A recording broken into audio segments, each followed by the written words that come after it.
जी नमस्ते, वंदे मातरम। नीलम रसोपचार group voice chat में आपका स्वागत है। और दिन है 5 सितंबर 2022 सोमवार। और विषय है लंपी वायरस के बारे में जो भी उपचार रहेगा उसके बारे में वैद्य माता नीलम आहूजा जी से हम जानेंगे। और अगर आप इसको यूट्यूब पे सुन रहे हैं तो ऑडियो को शेयर कीजिए दूसरों के साथ, ताकि इस रोग से जो है गौ माता को बचाया जा सके बड़े लेवल पे।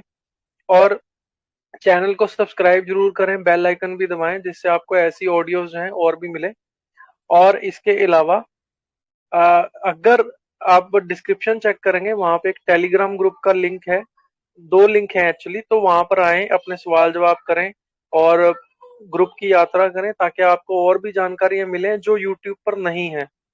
तो इसलिए जुड़ने के लिए बहुत बहुत धन्यवाद। तो माता जी, शुरू से जो है ये बताएं कि गौ माता को हमने इससे बचाना कैसे है और क्या क्या प्रयोग आप बताना चाहेंगे, कृपया बताइएगा।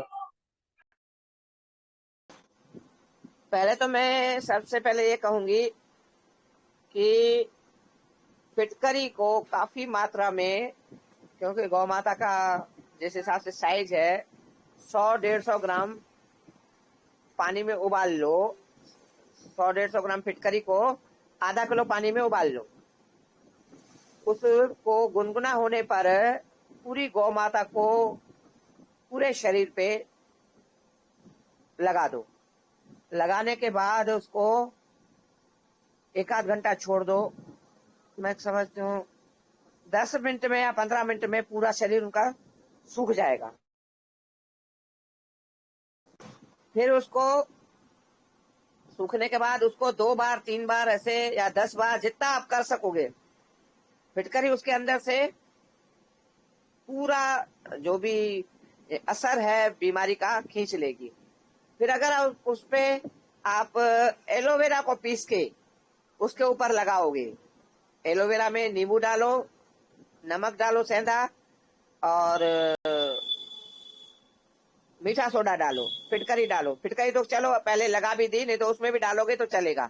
ये पीस के इसका लेप करो पूरे शरीर पे। फिर उसको गुनगुने पानी से, गुनगुना इतना होना चाहिए कि जितना सहन कर सके माता।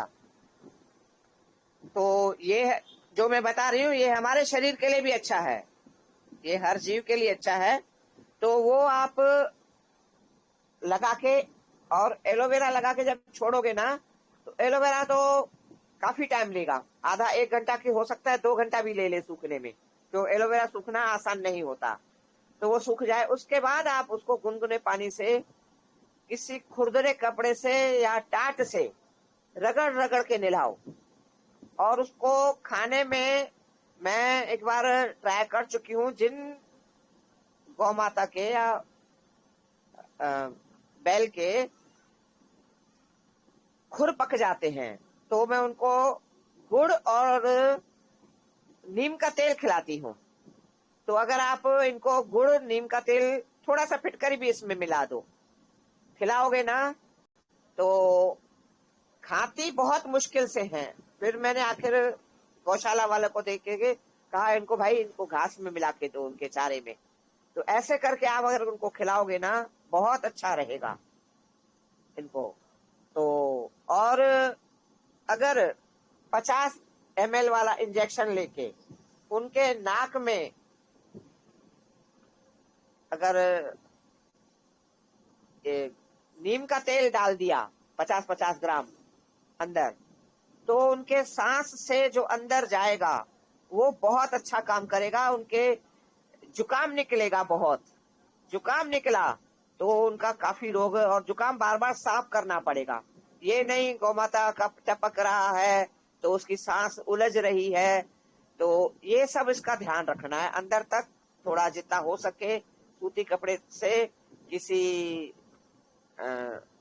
सॉफ्ट सी लकड़ी हो, उससे डंडी हो, उससे अंदर तक थोड़ा साफ करो। जैसे गौ माता का नाक जैसे जैसे बार बार बहे वैसे वैसे साफ करते जाओ इससे। और गुड़ और ये जरूर देना है, नीम का तेल।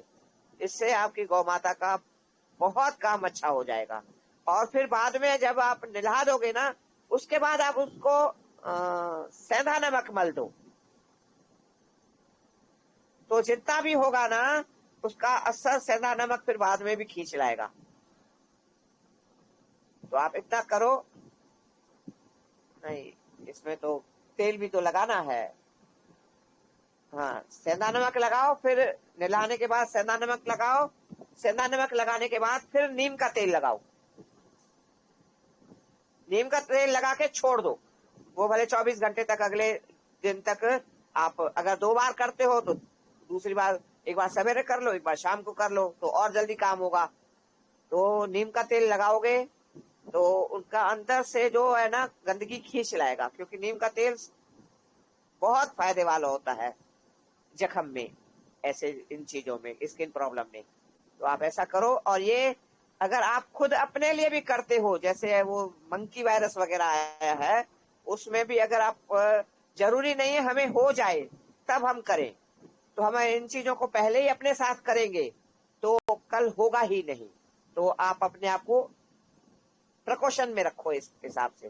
तो कोशिश करो इन चीजों को जीवन शैली में लाओ, गौ माता की भी सेवा करो, तो बहुत अच्छा रहेगा, आप रोगों से बचे रहोगे। और कोई सवाल है? और किसी का लंपी से सत्याजीत भाई जुड़ने के लिए बहुत बहुत धन्यवाद। आप तो आपके पास आपका एक्सपीरियंस है गौ माता के साथ, तो आपको कोई और सवाल पूछना हो? अभी आपने, वैसे तो आप थोड़ा सा लेट हो गए, ऑडियो शुरू हो गया, बट स्टिल कुछ आपको कुछ भी यूनिक सा सवाल कोई और हो लंपी के आसपास का?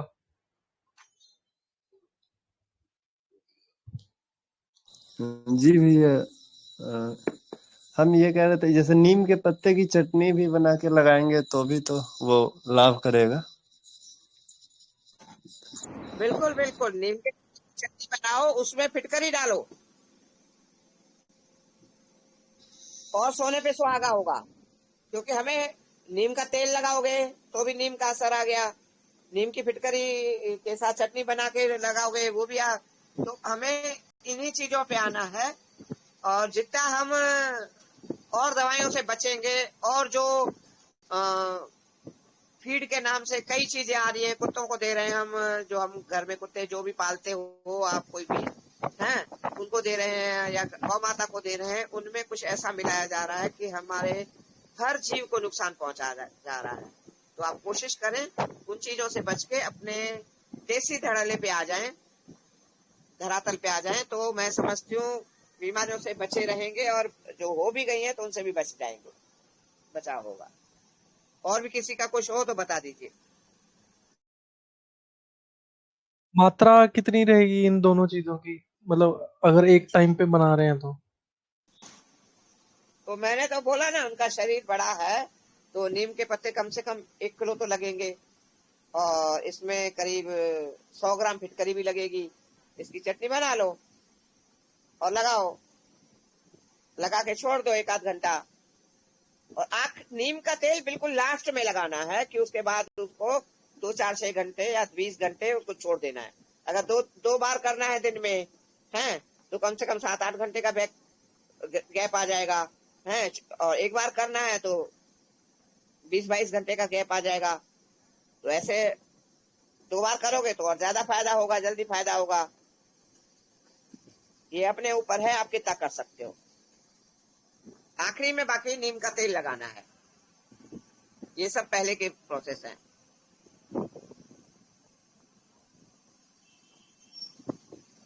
खाने पीने में क्या क्या रहेगा मेरे, मैं सुन नहीं पाया ठीक से। खाने पीने में मैंने ये बताया ना, कि जो हम बाजार का बाजारू चीज देते हैं फीड किसी भी जीव को, वो उसमें कुछ न कुछ है हरकत, तो अपना दो। और मैं तो ये कहूंगी कि अगर आप उसको कोदरे का दलिया बना के दो, तो मैं समझती हूँ उनका आयरन बढ़ेगा। तो वो आयरन है या खून है, तो ये हमारे लिए एक तरह से पेट्रोल है शरीर का, किसी भी जीव के लिए। तो उनको बहुत जल्दी, हरा घास तो वो खाती ही हैं, तो हरा घास अभी इस टाइम मिल भी भरपूर मात्रा में रहा है, और हरा घास है भी बहुत अच्छा।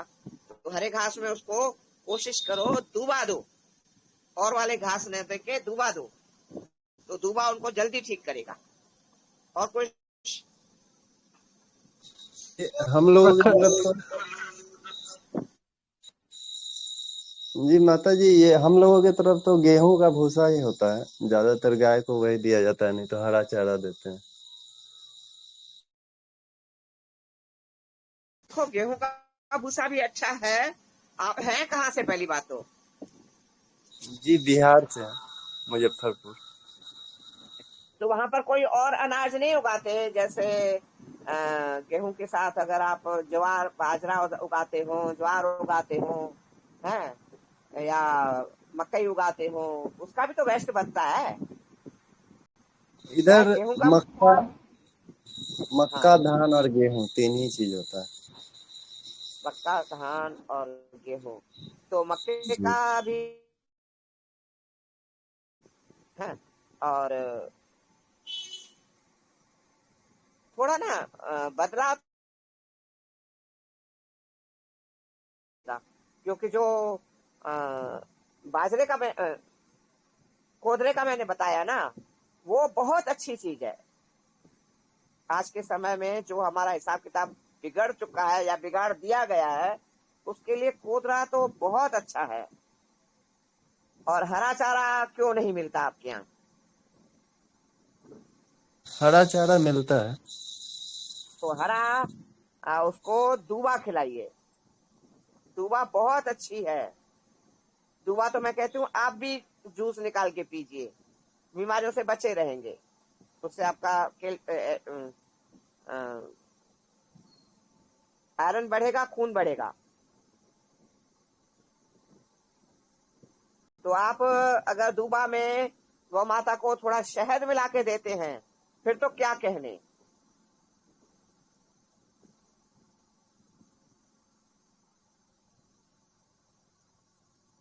में भी मात्रा कैसी रहेगी? हैं? उसमें मात्रा कैसी रहेगी? मतलब क्या क्या, कितनी कितनी चीजें हैं, या पानी घास डालना है का तो तो कितना देखो, डालना है? नहीं, घास में पानी नहीं डलता बेटा। घास तो ऐसे ही खाती है वो। जो हरा घास होती है ना, ऐसे ही खाती है। तो हरे घास में अगर हम शहद डाल के देंगे ना, तो उसका बहुत जल्दी नया खून बनेगा ना। तो नया खून बनेगा तो जब हमारे अंदर नया खून जाता है ना, तो पुरानी हम्म। चीज अपने आप हटती जाती है। खून ऐसा चीज हम्म। है, अगर हमारा अपना बनेगा ना, तो उसमें जो टॉक्सिन है ना, वो अपने आप निकलते जाएंगे। टॉक्सिन हमारे अंदर करेक्ट है। डलते ही प्रवेश ही इसलिए ऐसे करते हैं कि हमारे अंदर खून की कमी आ जाती है। जो हमें खान पान मिल रहा है, उससे हमारे अंदर खून की कमी है। खून की कमी है, फिर पाचन सही नहीं है, हैं, फिर हम एसी कूलर इस्तेमाल करते हैं, तो उससे भी हमारे टॉक्सिन बाहर नहीं निकलते हैं। तो हमारे वो टॉक्सिन और हमारा अधपचा भोजन का कोई लेयर, वो हमारे खून के साथ रमा होती है। तो खून वैसे ही हमारे अंदर कम है, तो वो लेयर उसमें बढ़ती जाती है। जब हमारा खून बढ़ जाएगा ना, तो अपने आप वो लेयर हटती जाएगी। तो ये जो वही। माता जी, ये जो नीम का पेड़ है ना, इसके अलावा हाँ, और कौन सा पेड़ है जिसके फटाफट मतलब जैसे उसके पत्ते जो हैं वो बहुत सारे पत्ते ला के गौ माता को खिला दिए जाएं, ऐसा कोई और पेड़ है जिससे इसमें फायदा भी हो जाए और पत्ते जो हैं लाने भी इजी हो जाएं, उस पेड़ से कोई भी पेड़ हो? ऐसे तो हम ये क्या नाम है, अंगूर का पौधे हैं अगर कहीं, है सहजन के पौधे हम्म। हैं कहीं। सहजन तो बहुत ज्यादा काम करता है। और हमारे यहाँ क्या है, पड़ोस में ही ना अंगूर की बेल लगी है, बिल्कुल घर के सामने है। तो अब तो उन्होंने काफी ऊंची कर ली है। जब शुरू में लगाई थी तो गाय ऊंचा सर करके खा लेती थी, है। और सहजन का पेड़ वो काट में टूट जाके डाली, जब मेरी नजर नहीं पड़ती है तो देखती हूँ गाय खा रही है, तो मैं कहती चलो गौ माता खा रही, कोई बात नहीं है। और मेरी नजर पड़ जाती है तो मैं तो खुद उठा लाती हूँ और उसका उबाल के पानी पीते हूँ। तो सहजन के पत्ते भी अच्छे हैं। और बाकी खिला के देखो, क्योंकि गौ माता मैंने पाली नहीं है। गुड़हल के पत्ते हैं, मीठे नीम के हम्म। पत्ते हैं, ये भी बहुत अच्छे हैं। हम्म। जो हम मैं मतलब बताते हैं ना कि हमारे लिए जो अच्छे हैं पत्ते, जामुन के पत्ते, अमरूद के पत्ते, ये सारे पत्ते गौ माता के लिए भी अच्छे हैं अगर वो खाती है तो, क्योंकि हमने कभी इतना तो गौ माता को हम्म। तो ज्यादा जानकारी नहीं है, बाकी जो भी पत्ते ऐसे खाती है ना गौ माता, तो वो दे सकते हैं हम। वैसे जहां तक है जामुन वगैरह अमरूद के पत्ते खा जाएगी वो। ठीक है। और ठीक है। इन्हीं से हमारा खून भी साफ होगा। और बाकी खून बढ़ेगा तो अगर आप शहद नहीं मिल पा रहा तो गुड़ मिला के अब अगर आप उसको दोगे ना दूबा, तो वो भी काम करेगा। जहां किसी को शहद नहीं मिलता तो मैं कहती हूँ गुड़ ले लो। तो गुड़ में अगर मिला के दोगे ना दूबा, तो उनका खून नया बनेगा ना, तो जो पहले खून खराब हो चुका है जिसके कारण इतनी परेशानी आई है, तो वो खून को साफ करता जाएगा और खून बढ़ाता जाएगा। मतलब खून बढ़ेगा तो वो अपने आप वो पुराना गंद निकलता जाएगा। आप ऐसे समझो, हमारा जब खून अपना बढ़ेगा तो जो पुराना उसमें टॉक्सिन है वो डिटॉक्स होता जाएगा।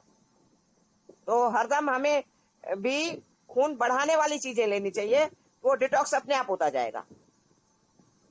इन बातों का भी हमें ध्यान रखना चाहिए। और कोई सवाल? अभी अभी ना मैं एक और सवाल पूछ रहा हूँ, बट वो बहुत अजीब सा सवाल है, बट मुझे पूछना पड़ेगा तो, क्योंकि मैं रुक नहीं पाऊंगा। तो वो ये है कि जैसे गन्ने का रस होता है वो निकल गया, पीछे से जो हाँ बचा वो गौ माता को खिला सकते हैं क्या? हाँ, खाती है वो। तो उसमें वो जो उसका जो छिलका होता है गन्ने का बड़ा हार्ड होता है, वैसे तो वो एकदम पिचक जाता है, तो वो पच जाएगा गौ माता को, और वो इस रोग में चलेगा कि नहीं, ये सब?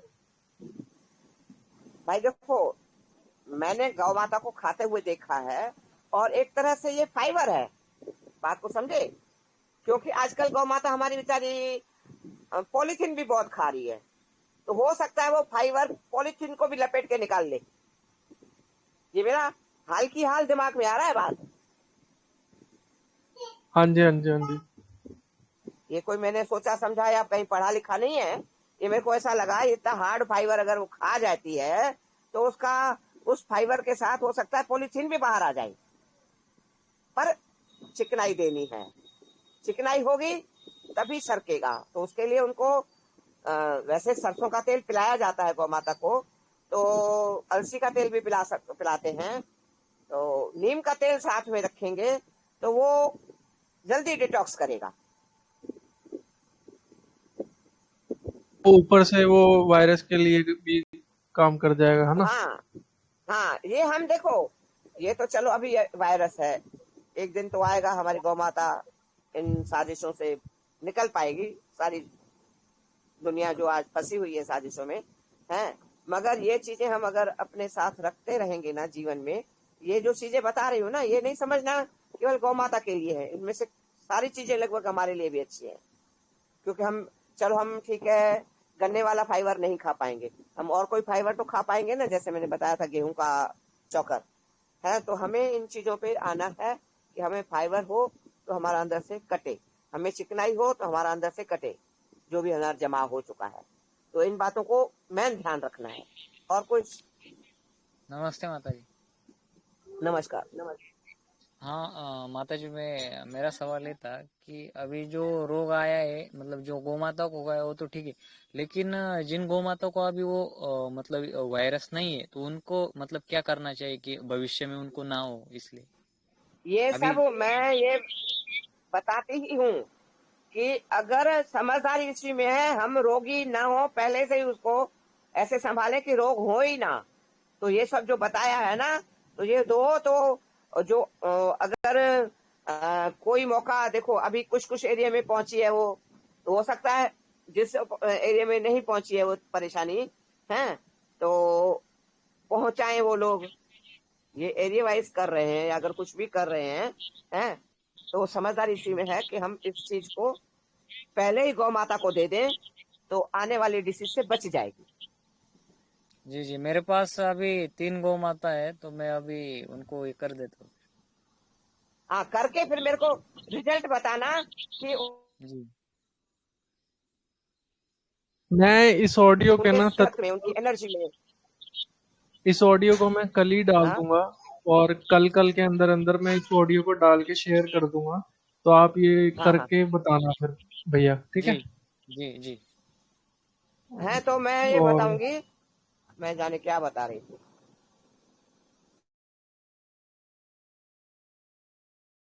रह गया। यही के मतलब अगर नहीं हुआ है तो क्या करना है उसके ऊपर कुछ बता रहे थे आप, हाँ, खाने वो नहीं पीने का। हुआ है तो वो बेहतर है कि आप पहले ही संभाल लो। और दूसरी, हाँ, ये कह रही थी कि उसके गौ माता के ना चाल ढाल पे, गोबर पे, मूत्र पे ध्यान रखना कि पहले से कुछ बदलाव आया है क्या। क्यों, इसने डिटॉक्स करना है, क्योंकि वो गौ माता हमारी पन्नी भी खा रही है, तो उसके कारण उसके अंदर बहुत कुछ परेशानियां बढ़ रही हैं। तो अब उसकी मतलब दूध पे भी ध्यान रखना, पहले से थोड़ा 150 ग्राम बढ़ा, या उसमें पीलापन ज्यादा आया, हाँ, या गाढ़ा दिया। और ये गन्ने का भी अगर आप उसको फाइबर खिला के देखो, ये जो भी कुछ बताया है ना, ये करो, हैं। और फिर मेरे को नजर रखो हर चीज पे, उस पे कि उसके एनर्जी में कुछ फर्क लग रहा है, उसके आराम पर में कुछ फर्क लग रहा है।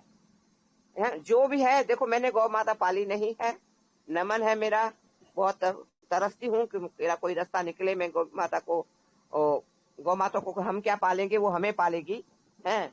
तो उनको घर दें, हैं। तो इसका आप बताओगे तो मेरे को बहुत अच्छा लगेगा कि हाँ, कि रिजल्ट हाथ की हाथ आ गए हमें 2-5 दिन में। ठीक है, जय माता जी। बहुत अच्छा लगेगा हमें। और भी कोई जो भी सुने इसके भाई रिजल्ट बताओ, तो और वायरल करें हम, तो आगे हम अपनी गौ माता का थोड़ा बचाव कर सके। और कुछ?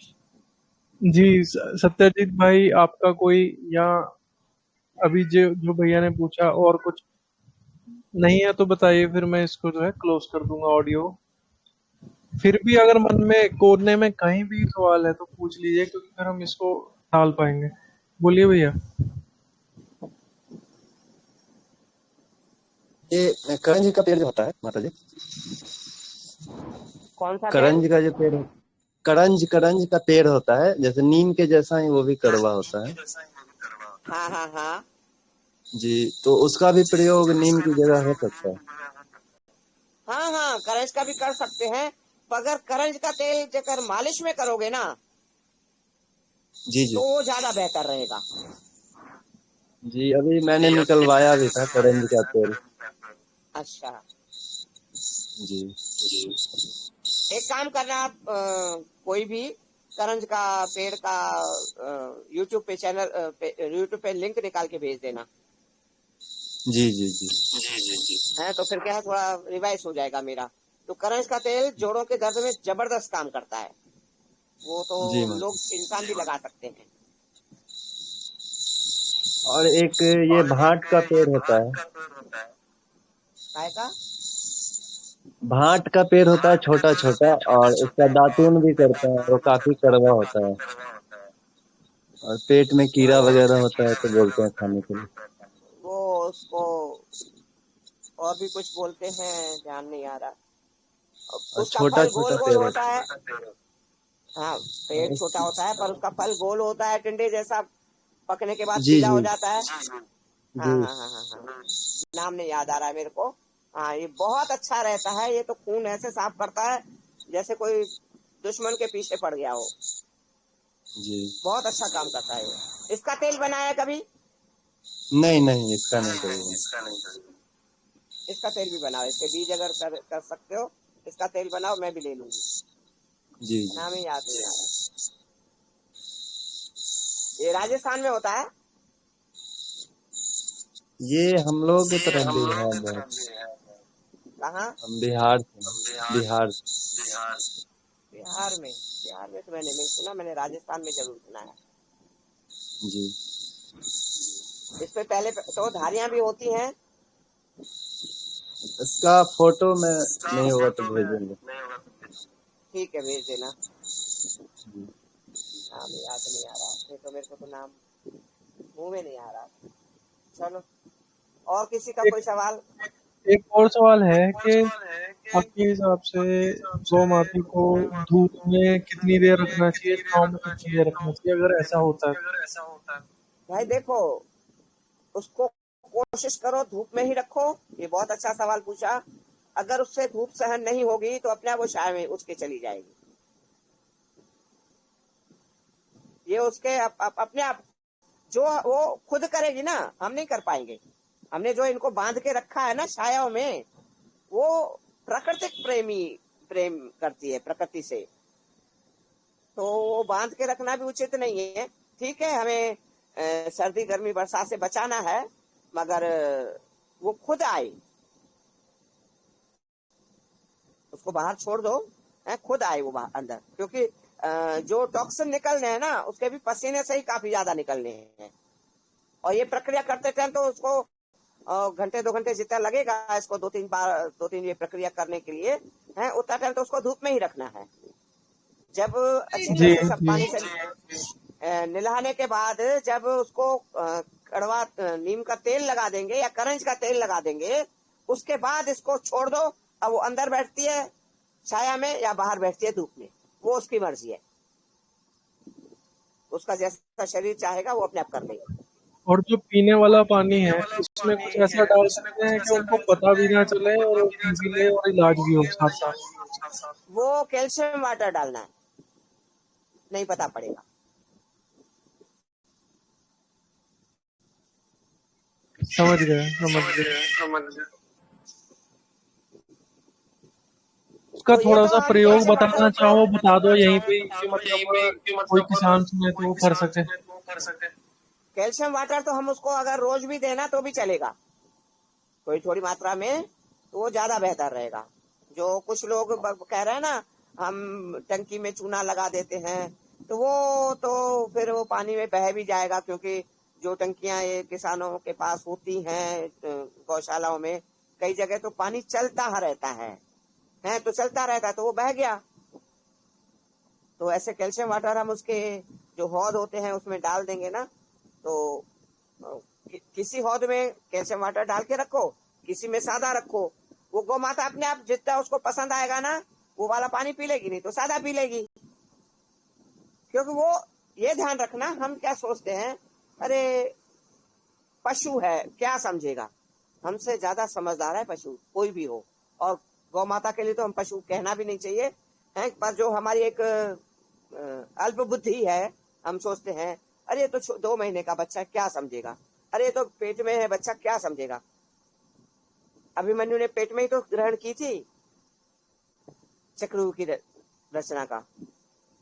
फिर सब में समझ है, ये बात है। वो मूक प्राणी बोल नहीं पाते, आपको दर्शा समझा नहीं पाते, बाकी सब में समझ है। और सभी लयताल मिला के रह रहे हैं प्रकृति के साथ, जिसके कारण सभी निरोग हैं। ये तो छेड़छाड़ की जा रही है, जो इतनी बीमारियां आई है गौ माता को, ये सब छेड़छाड़ का मामला है। बाकी तो इंसान के अलावा किसी और को इतने बीमारियां हैं क्या? जो सब प्रकृति के साथ लयताल मिला के चलते हैं। तो कोशिश करो हमें भी प्रकृति के साथ लयताल मिला के चलना चाहिए और हम निरोग रहेंगे। जी बहुत बढ़िया। मुझे लगता है कि और कोई सवाल तो नहीं होगा इसके आसपास। अगर फिर भी किसी का सवाल रहता है तो टेलीग्राम ग्रुप में आए, डिस्क्रिप्शन में दिया हुआ है। एक सेकेंड। हाँ, तो मैं ये कह रहा हूँ कि टेलीग्राम टेलीग्राम ग्रुप में आ जाइए, अपने सवाल पूछ लीजिए जो भी पूछने हैं आके। और उसके बाद जो है फिर भी कोई चीज़ रहेगी तो पूछ लीजिए। और जुड़ने के लिए बहुत बहुत धन्यवाद। इस ऑडियो को जरूर शेयर कीजिएगा, उन सबके साथ तो करना ही है जिनके पास गाय है, और जो गौ प्रेमी है उनके साथ भी करिए, ताकि जो है ये सारे प्रयोग करके गौ माता ठीक हो सके। और जिनको भी परहेज रखना है कि किसी की भी गौ माता को ये ना हो, तो वो भी इसका प्रयोग आज से ही शुरू कर दें, थोड़ा थोड़ा करके, ताकि जो है ऐसा दिन देखना ना पड़े। तो बहुत धन्यवाद आप सबका सुनने के लिए। वंदे मातरम।